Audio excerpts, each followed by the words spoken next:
What if, tomorrow morning, the mirror didn't show your face, but your soul?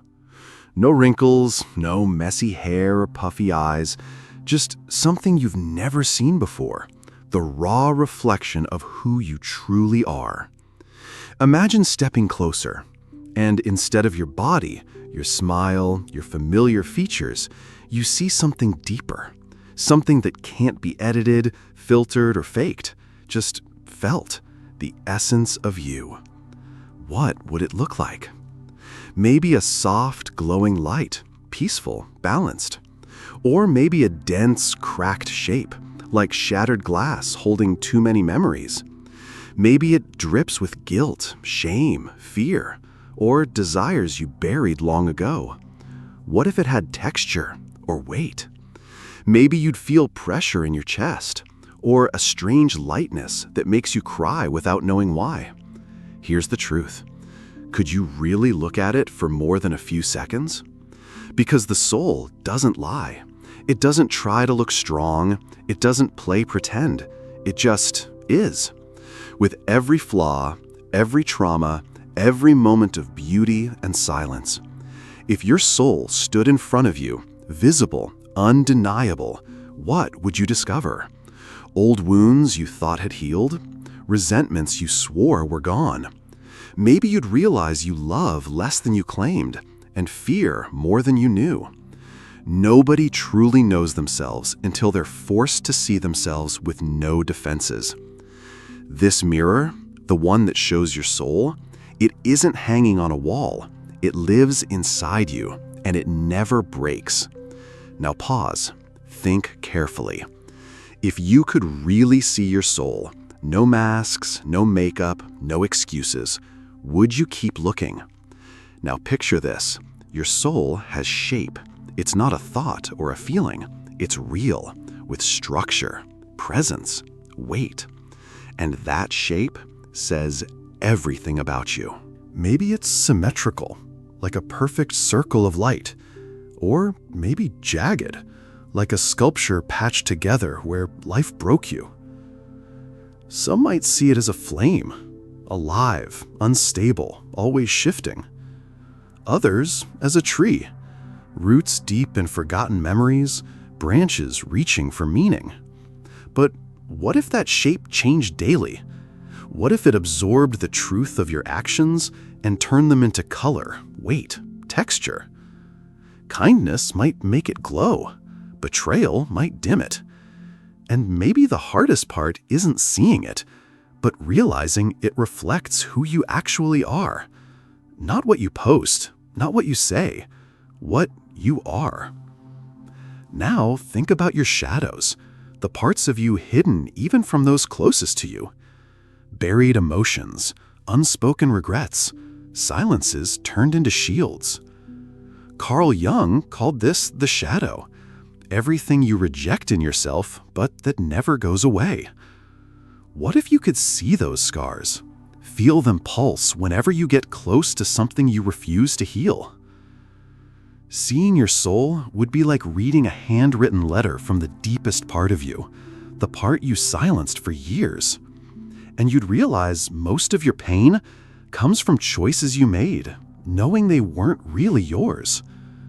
Souls don't break on their own. They're shaped, slowly, quietly, by the truths we ignore and the lies we live. Now, imagine you're not alone.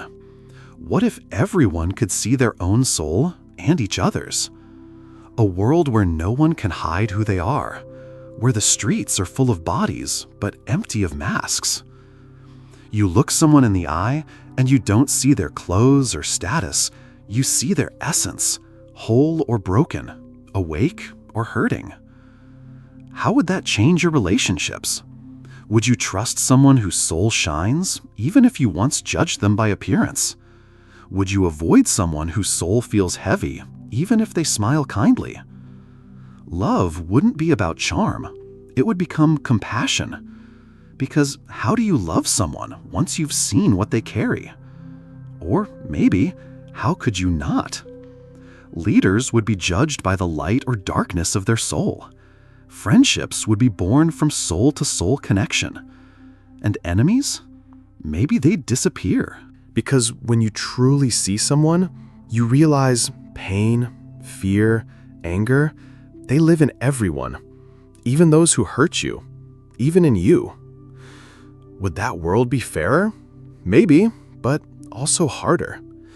Because truth, without filters, is heavy. It tears off labels, it destroys characters, and it shows that even the strongest are sometimes just holding themselves together. In that world, a hug would be rare, but real. You'd only hug someone when you're ready to feel their soul touching yours.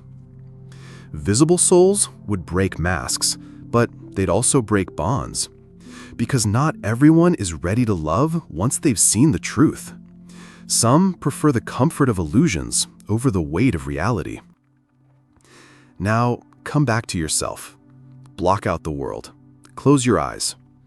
If your soul appeared right now, cracked, tired, radiant, wounded, with everything it carries, would you have the courage to face it?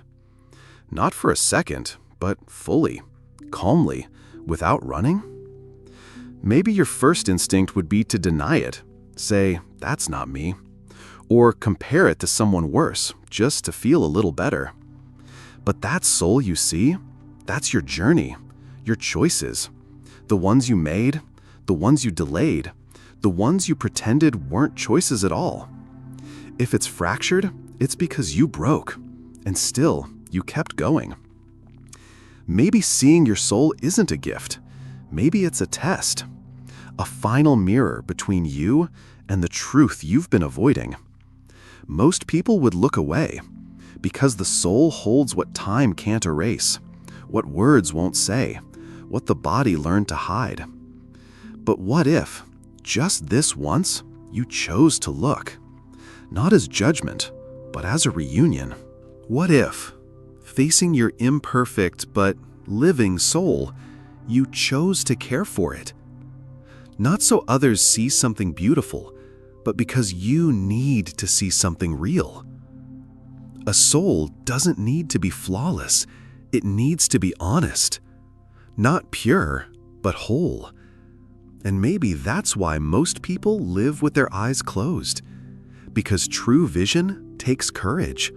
The real question isn't, can you see your soul? The real question is, do you have the eyes to see it?